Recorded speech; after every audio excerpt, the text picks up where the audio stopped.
are here with you live. And we're not interviewing watches. It looks like we're interviewing watches, the person sitting in between us. We're interviewing Grace Kelly. She's coming on. There she's coming in. We are living the authentic life.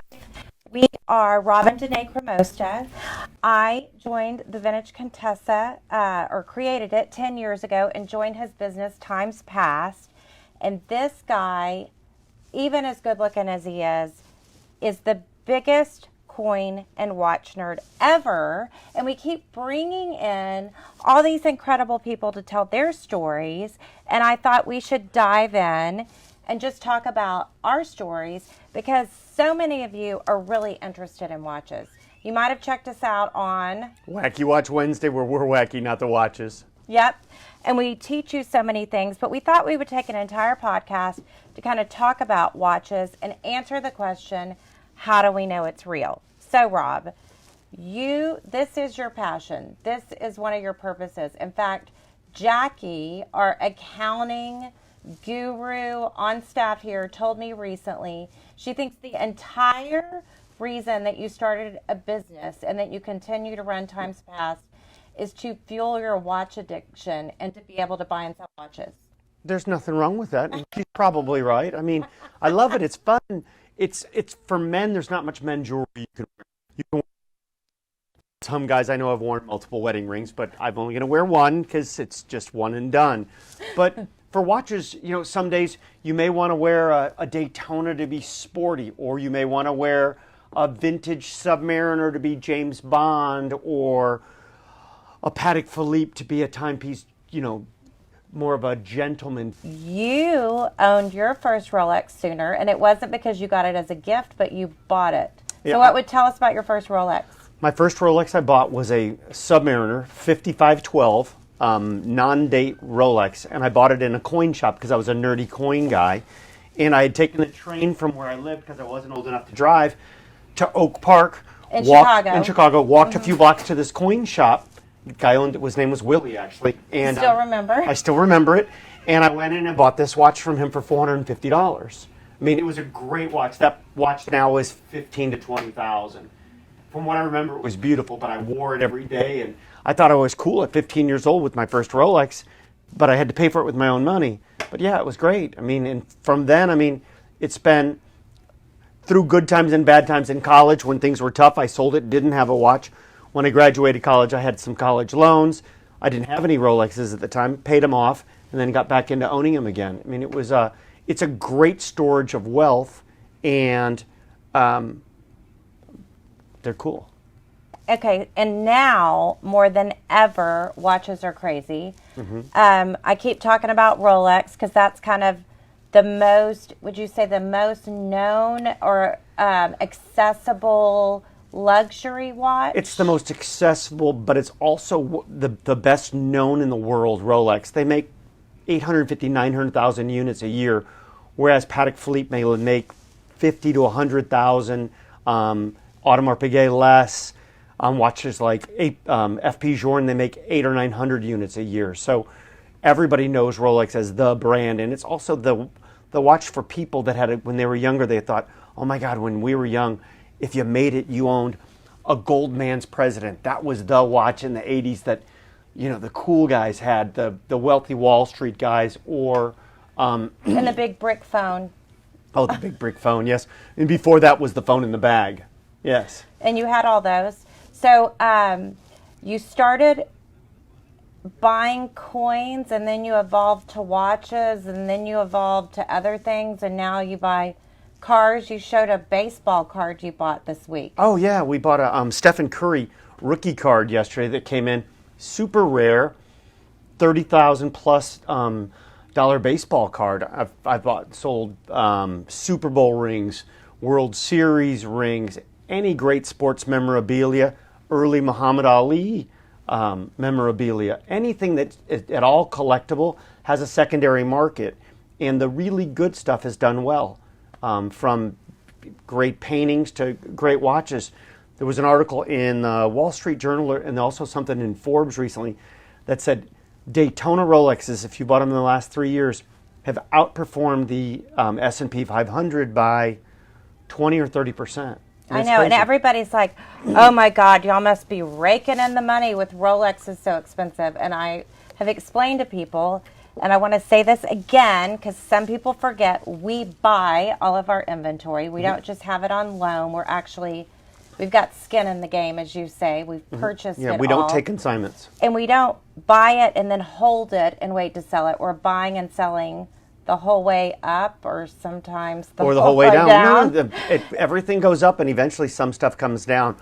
So like a modern Daytona, the ceramic Daytona, or Panda Daytona they call it right now, retails a little over $13,000. I'm paying $34,000, $35,000, $36,000 for that watch. If you can get it in your store from your AD at $13,000, AD? Authorized dealer. Yep. So you can bring that watch to us and make $23,000. The people that have the ability to buy them at the retail, even paying the sales tax, are doubling and tripling and quadrupling up on watches. And certain other brands, FP Journe, you can make 400% on your money the second you get it if you walk out the store. You just can't walk in and get them. No, and the brands know that if you've done that, you've sold it, because they track some of that stuff. Yeah. And they won't sell to you again. They want to cater to the collectors and help the collectors out. Okay, so we listened to Mr. Wonderful. Oh, he was awesome. Mr. Wonderful is a watch fanatic. And he says he has them in safes or around the world. And yeah, because he's been robbed a few times, and that's a big problem if you have a great watch collection. I keep what I own locked up in the office or in a safe deposit box. Don't keep anything at home. Yeah, don't try to rob us. You won't forget anything. Yeah, we've already learned that lesson the hard way. That was about 6 years ago, so we won't let that happen again. No. But he owns hundreds of watches and unique watches, and there's like a whole subculture of us. Watch studying or watch collecting is called horology. No, they're not whores. They're horologists. Because I fight sex trafficking. Yes, it's a Latin word. And if we're talking about how to pronounce things, is it Patek or Patek? Well, Philippe. You got to act a little French. It's Patek Philippe. But Patek. Here in America, Texas accent. you can call it a Patek, because especially if you live in Texas, and it's like Vacheron Constantin. You know, it's whatever. We're Americans. It's okay. You don't have to pronounce it correctly. We don't have the pains and pleasures of being French people or Swiss people. It's all good. Okay, so first watch you're going to buy for somebody. What is that? Generally, because we get a lot of people coming in, 16th birthday sometimes. Most of the time it's 21 or it's high school graduation. A Tag Heuer is a fantastic beginning or entry-level watch, or Omega. Omega is the largest selling brand besides Rolex in the U.S. And was that James Bond? James Bond, modern James Bond is Omega. But Omega is famous for their Man on the Moon watch, because they used that in the movie Apollo 13, and that's what they used, the Speedmaster watch, to program the afterburner rockets to get the capsule coming back in the right way so that it didn't burn up. Well, let's talk about that, because you said 2 weeks ago on Wacky Watch Wednesday that no one really went to the moon. No, I'm just teasing you. Yeah, I did say that's all a conspiracy theory. It was done in Hollywood. But if they did go to the moon, I'm pretty sure they did. Whatever. The whole bottom of the capsule is a heat shield. If it's faced at the wrong angle, you burn up. You mean you're like a marshmallow. So I'm glad it worked out. And it's good for our business, too. Okay, so tell them my favorite story about the most expensive Daytona sold ever. Oh, so Phillips, which is probably the top 3 watch houses. Some say the best. I don't call any of the best because I do business with all 3. And they had a watch auction, 100 of the best watches. We had a really rare Patek Philippe in that sale. And I like how you say we. Well, at this point, we're a team, and I did buy that watch while we were married. It wasn't inventory I owned before we were married, because that's separate property. But that's another story. So in this sale, there were $1 million rose gold Pateks and steel Rolex and great Paul Newman Daytonas, but they actually had the Paul Newman Daytona that his wife gave him. And the watch sells for $18 million and change. So and the story is the daughter had a friend who was helping over the summer. Yeah, he was working with Paul Newman and helping him doing stuff around the track and doing other things. And he kept saying, "Hey," building a guest house or something. And everything goes. He kept going, "Hey, what time is it? What time is it?" Because the guy who didn't wear a watch. So he took the watch off, gave it to him, and said, "Look, quit asking me what time it is." Yeah, Paul Newman gave his watch away. Right. And after Paul Newman died, he'd been in contact with the estate, and everyone said, look, I want to sell the watch. I want to donate some of the money to charity, but it's my watch, but I want to be helpful, but I still want some money out of the deal. And they came up with terms. Nobody knows the exact terms. We don't even really know who bought it. We think Rolex Museum bought the watch, but don't know for sure because it was a crazy auction. The watch opened up at $2 million, then went to $10 million, then 11, 12, 13, 14, boom, and it was over. And we were in the room, and we were in the room. So electric and amazing and incredible. And it was fun to see because you just didn't know. And no one really talks about where it went, but it just was great. It made the whole market, and then Fox News, CNN, all the major news medias picked it up, and everyone's like, oh my God, what's a Daytona? So then the next week, what do you have in Daytona Rolexes? And I said, well, his watch was unique, but a similar watch to his is a $300,000 watch. And what is it today after COVID? No, still about the same price? It's gone up. Since COVID hit, the prices of watches have gone up because countries around the world gave away money. Yeah, people are surprised to hear this. Tell them about pawn shops. So pawn shops, all their clients all got checks from the government, and most of the people that had merchandise in there had never received a check for $500 or $1,000, let alone $3,000 to $10,000. So they all came in and paid off all their stuff and took it all home, and their stores were left without inventory. Without inventory and people paying interest, the pawn shop's business model doesn't work. I mean, they're great for some people that need short-term loans, but all of a sudden everyone had money, so everyone had nothing to sell. So their secondary market changed. So to buy merchandise and have in their stores, they had to come to guys like me to fill the showcases. So there was more demand than supply. So the overall cost on watches, they're up 40 to 50% in the last 2 years. And people weren't traveling. They weren't throwing big parties. So they had a lot of excess money. So it's just changed what people have spent their money on. Yeah, you couldn't go to Europe. You couldn't go to Asia. You couldn't go to anywhere in the Southeast. Australia is still closed. New Zealand completely closed. So all that money that they would spend on airfare and travel and jewelry and vacation stuff, they spent domestically. We had kids that were graduating high school that got Cartier love bracelets, which to me was shocking. I'd never seen that before.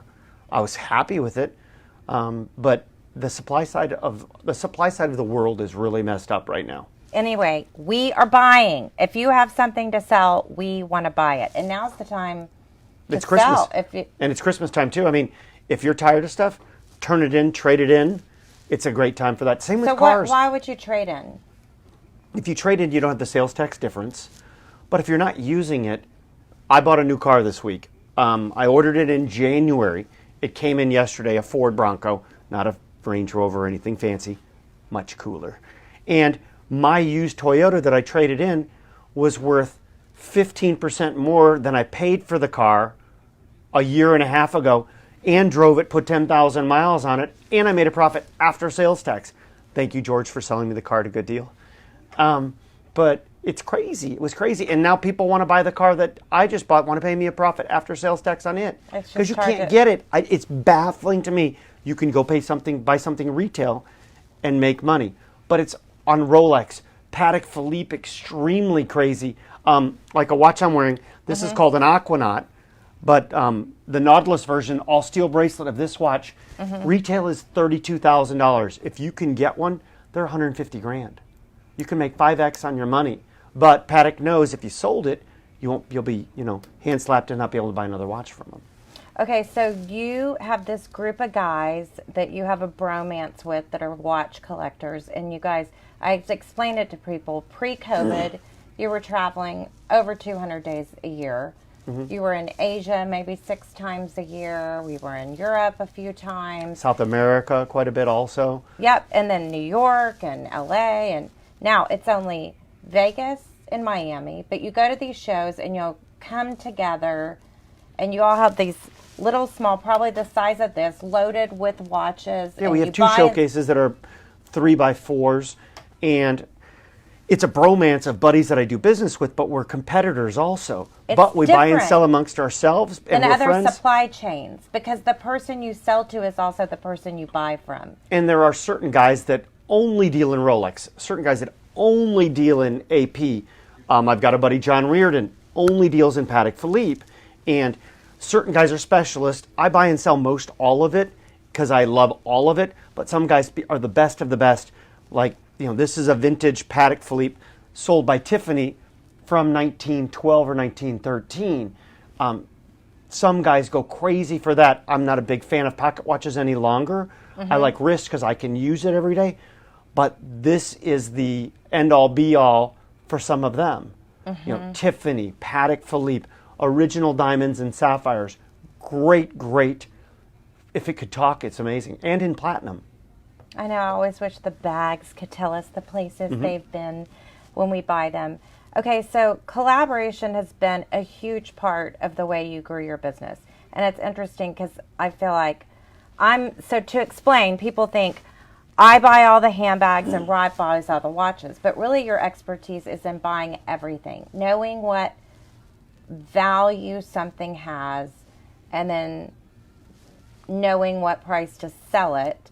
And my role is putting a pretty package on all of it and explaining or telling people that they need to come sell to us or they need to buy from us. So you know when to be partners in a watch with someone, when to do it on your own. And I find that to be really interesting because a lot of people feel like their competition is their competition, but yet you guys work together in certain times. Tell people about that because I think it's a fascinating part of our business. Well, everyone thinks everything you buy you make money on, and you don't. We make mistakes every single day, and even my employees do, and I'm okay with that. We try to make money on 95% of what you buy because there's a lot of stuff out there you don't know, and if you don't make some mistakes, you're not going to learn anymore. And our margins aren't what a jewelry store is. No, we're not getting the watches from Rolex. When you buy them direct, they make 40%. We make 7 to 10%. But you can't know everything about everything, and there are certain guys in our industry that are experts on certain versions. They'll know every dial combination of a Daytona from day one, or every type of GMT. Is it a Mark 1, a Mark 2, a Mark 3, a Mark 4, a Mark 5, and all the different nuances. I've got most of it figured out, but some guys, if a watch is worth $40,000 in our market, know that special dial configuration to the end user could be worth $60,000 or $70,000. So if I split it with them at 40 and make a small profit over that, that's better than not, and let them make it and sell it to their private client that really gets it and understands it. And what I found interesting is, not this watch, but this Hulk. You bought one for me 4 or 5 years ago, and you paid $6,000 for it. And had you sold it then, you would have made $500 to $1,000. But now you have to pay. I buy them now for $18,000, $19,000, $20,000.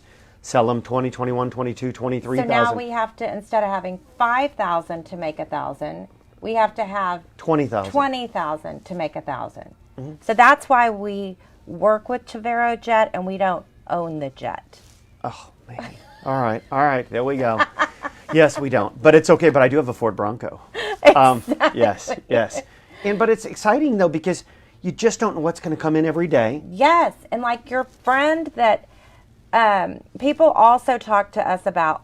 So do you buy something from someone at a really low price and go make $100,000? No, that's not our business model either. But your friend, I've had friends who that bought I've had friends recently bought a really rare watch. His employee bought it, didn't know what it was. So he wasn't trying to screw the people. No, but he was out hunting and came back and goes, Your friend wow, was. I think this is special. And we researched it, and it turned out to be something really rare that was obscure, that we wouldn't have really known it was obscure, except that knowing the right people to go with and all that. So it happens on occasion, but most of the time it's not like you see on Antique Roadshow. My grandpa bought this for $400 and it's worth $600,000. No. Their grandpa bought it for $400. They know it's worth $10,000. They sell it to us for $8,000 or $9,000, and there's some money. Nobody's stupid anymore. The internet and it's changed everything. There's a trading price that's sort of the trading price around the world. Yeah, it's our economy and our world economy, capitalism, is an extremely efficient society or industry. If this watch was selling in Japan at 10,000 and was selling in the U.S. at 12,000, Americans would be there every day buying them all and bringing them back. They would learn the demand was higher. They would raise their prices, and that's what's happened. Capitalism is super efficient. So when people say, okay, Rob, so should I buy a bunch of watches and put them in a safety deposit box and I'll make 100%?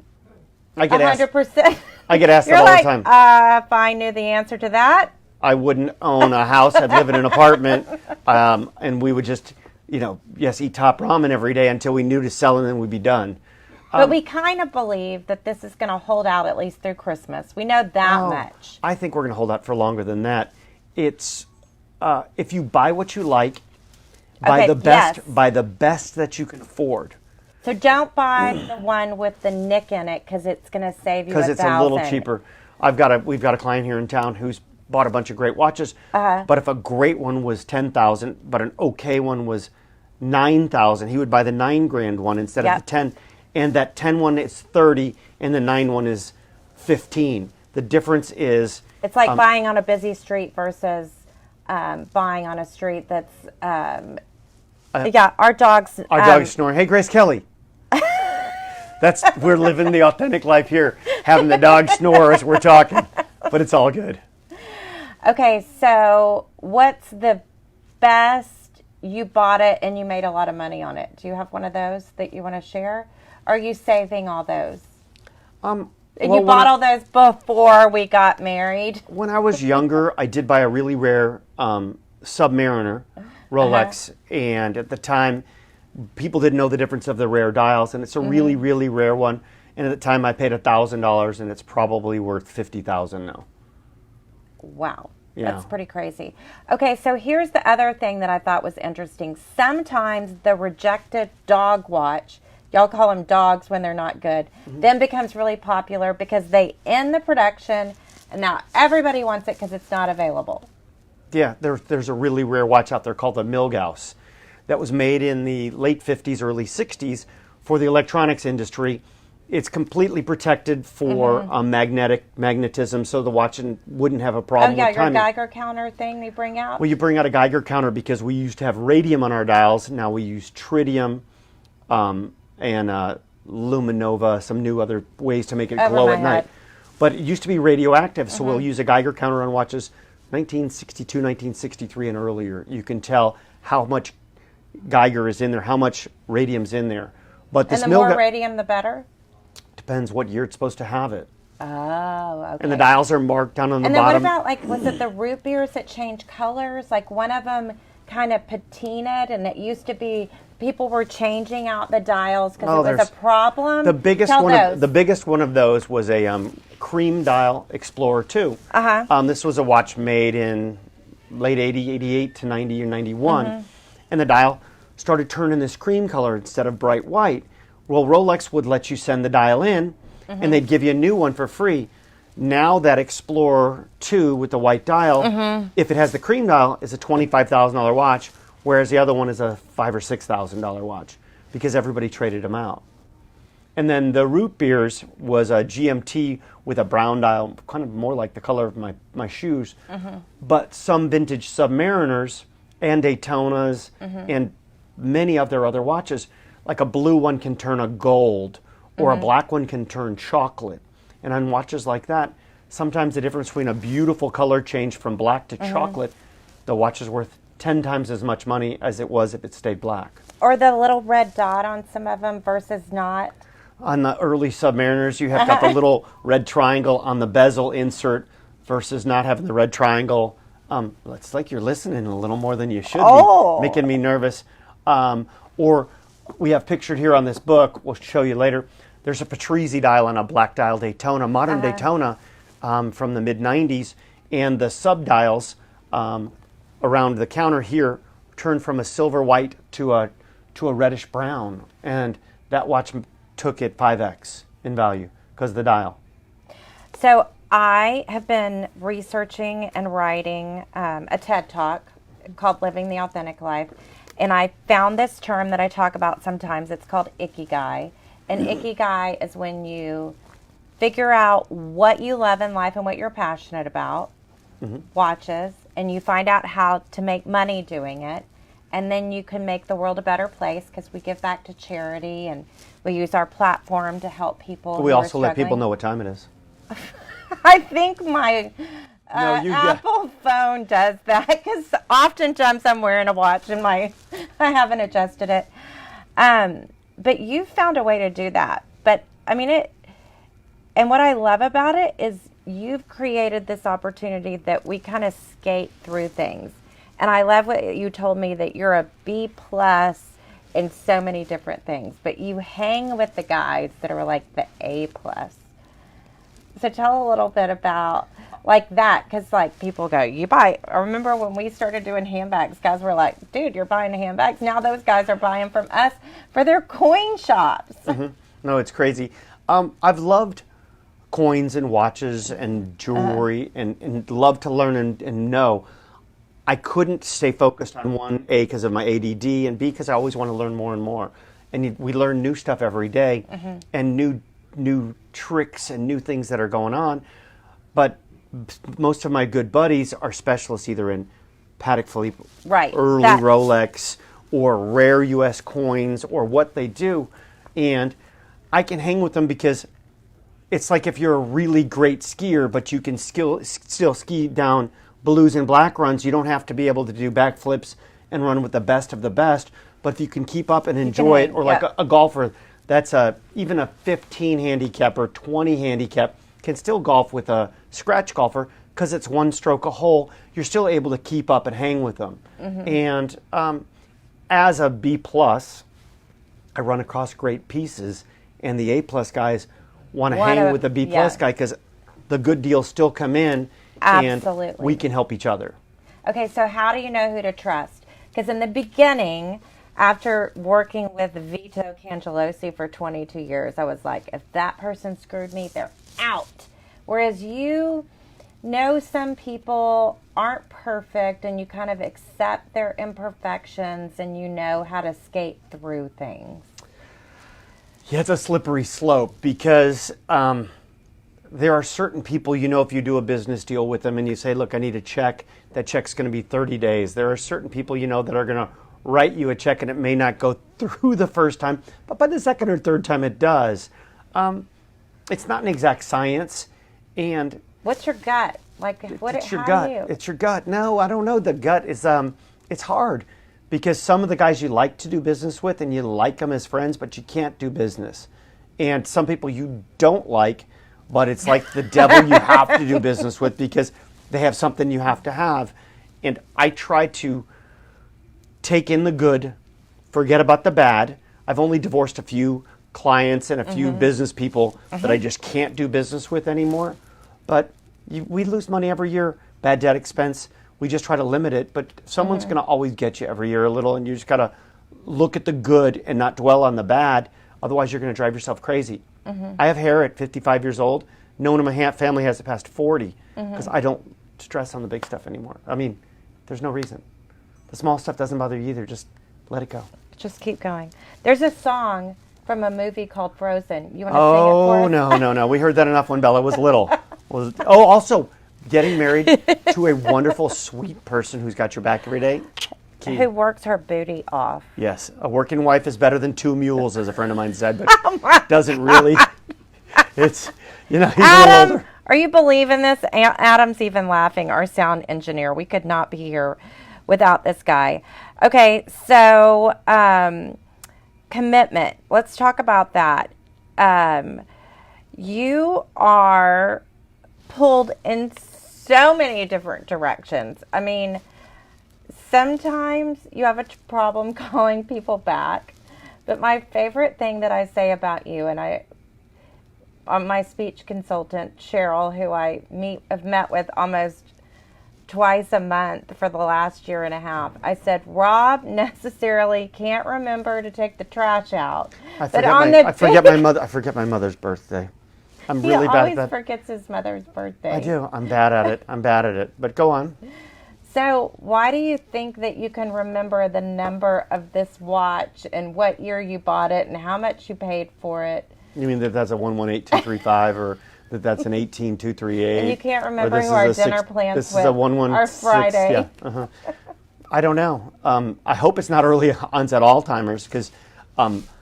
You speak too many languages. No. Yes, they say that if you speak multiple languages, you have a 40% less chance if you have the propensity to have Alzheimer's because it uses different parts of your brain. And hopefully we can figure that out because we've lost some good friends to that. But that's not our talk here. This is what I've done my whole life. This is just it. And that's where I want to be. To remember to take the garbage out on Wednesdays or Thursdays, whichever This day morning it is. I took the garbage out, by the way. I'm sure of that. I'm sure that happens. But Alma, our office manager of 25 years, who's family to us, she's your Houston mom, she said, you did what you said you were going to do. And I will say that, like you, on the big stuff, what matters the most. And I think that that's been interesting, especially in this business, because it's hard to know, to find people that are really honorable. And I think that's what concerns people about buying pre-owned, is they're not an authorized dealer. And how do you know? And one of my favorite things you say to people is, our daughter's in school. Yeah, I said, you guys are safe as long as my daughter's in high school. You've got 4 more years. After that, you're going to find me hopefully in Vail or somewhere fun in summer. I love Texas. I love Houston. But summer has become half of May, June, July, August, part of September, maybe part of October because it's oppressively hot. And every year I think it's getting hotter. I don't believe in all of the climate change and all of that. We're And I'm not not getting into talking that at about all. Some of it seems to be making some sense because either that or my tolerance is really getting less and less and less because it's freaking hot. But we're here. We're not eBay. We're not any of those other platforms. If you got a problem, come see us. We like what we do. We enjoy what we do. This wasn't a family business that was given to us. We started it, and we do it because we enjoy it. It's our passion. It is. So, how do you know it's real? People come in. You can't train someone. Tell them you're. Oh, you can't be taught watches. You can learn them because you have a passion. But you look at the people, you read their story. When a guy goes, hey, I was given this watch, I'd like to sell it, and it's a $20,000 or $5,000 or even $1,000 watch. Who's given somebody like that? It doesn't happen. I didn't get given anything. I gave you a wedding gift. You did. It was the wrong watch. It was the wrong watch, but it's okay. It worked out. It only took It was a Patek Paddock. You can call it a Paddock. You're a Texas girl. But and I let you trade it in. You let me trade it in for the one I want, and that's the one I'm wearing, which is a Patek Philippe Travel Time. Love it. They call it, it's a 5064 is the... Now let's talk about warranty and maintenance on watches. How does it work when you buy pre-owned? Pre-owned, if you're a dealer, and I'm buying and selling from dealers, we don't give each other warranties. It's caveat emptor, buyer beware. As long as it's all the parts need to be there. You can't sell them something that's rusted and just say, hey, too bad for you. But when we sell to people, we give a 6-month to a 1-year warranty on everything. I want it to run correctly. I don't want them to come in, show up and go, hey, this watch is losing 10 minutes a day. I want them to come in 3 years. Man, I've had a great time. This is awesome. It's starting to lose time. How do we fix that? I said, well, look, we can do modern maintenance. If you maintain a modern watch, 2 to 5 years, get it oiled and serviced, they'll last as long as you'll be alive or longer. And do you have to take it to a certified Rolex dealer? We can do 95% of the work in-house. What watch brands? All brands except, Rolex, Cartier, Patek, most AP, most Omega. There are Sometimes we send them off. Certain brands we have to send off. Certain stumps we can't get parts for. Richard Mille we can't fix ourselves. FB Journe we can't fix ourselves. And then you're at the mercy of them for the repairs. I have a Patek Philippe. At Patek it took 9 months to get the estimate for the repair, and then it was 77 weeks to repair it. We still don't have it back. We might get it back in December. Really rare watch from the 20s. But this waiting game, almost 2 years since we bought it, is a challenge for mentally and cash flow. Imagine tying up your money for 2 full years till you know when it comes back and how's it going to look. How often should you have them maintained? Like every 3 to 5 years. Okay, and people come in sometimes and it doesn't work and we tell them they have to wind it. Yes. If you don't wear it. If you don't wear it, you can't just pick up your Rolex and put it on your wrist and expect it to keep time. because there's a automatic movement, an oscillating pendulum that winds the mainspring on the watch. And some of the watches, like this Patek, is a manual wind watch. So every 36 hours you have to wind it. My watch lasts 40 hours without winding it if you put it down on its side. And then the quartz watches, I didn't mean to say, but quartz watches, the battery lasts every a year to 5 years. So that needs work too. And why don't we have all of our watches on our website? We buy them quickly and sell them quickly. And the time it takes us and the lag time with what the market's been doing, it's crazy. It's crazy. Like this Hulk in the last 4 weeks is up 15%. Wholesale. Yeah, so you can't even post it If I had it online on the website and worked on our margins, I've got buddies that all they do is search websites of retail stores and hit buy it now because the market's changed so much.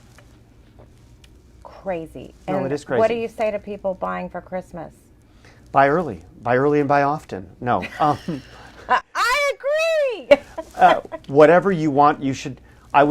We were in a big jewelry store in town, a brand store, and they said their top selling goods, if you don't have them bought by Thanksgiving, they'll be sold out. Okay, I went to VCA to get my earrings. Van Cleef and Arpels. Yes, and they had already sold out of their holiday pendant. The Alhambra holiday pendant. Mm-hmm. Yep. October 1. Mm-hmm. I mean... No, and I'm sure they will run out of all of their Alhambra. I'm sure Cartier will run out of love bracelets. Rolex doesn't have any watches in stock right now. You can go into some stores and view them, but you can't buy them. Mm-hmm. It's just crazy. The supply side needs to change. One of our good Italian restaurants we like to go to, or a French restaurant, hasn't had Dover sole in 6 months. I asked the guy, I said, just charge extra. There's a trucking problem, too. There's a truck. We were at Carbone in Vegas a couple days ago. Uh-huh. Danae was back here. I said, hey, why don't you have Dover sole? He goes, we offered to pay our supplier double what we paid last year. We can't get it in. You can't get it shipped in from overseas, mm-hmm. and the ships, and the way it's being done, it's not working. There's just no way to get it done. Can you believe we've already talked 42 minutes? It's just because of our love. It is. Should we sing Kumbaya? Yeah, next time. Okay, good. I think we should do this another time. We should talk about jewelry and handbags and all this. Okay. I can't believe we still have stuff to talk about. I know. That means we got something to do when we get home. On that note, we'll be living our authentic life. Follow us on Instagram. Check us out. Follow us on YouTube. We'll see you guys in the store. Come visit. Bye.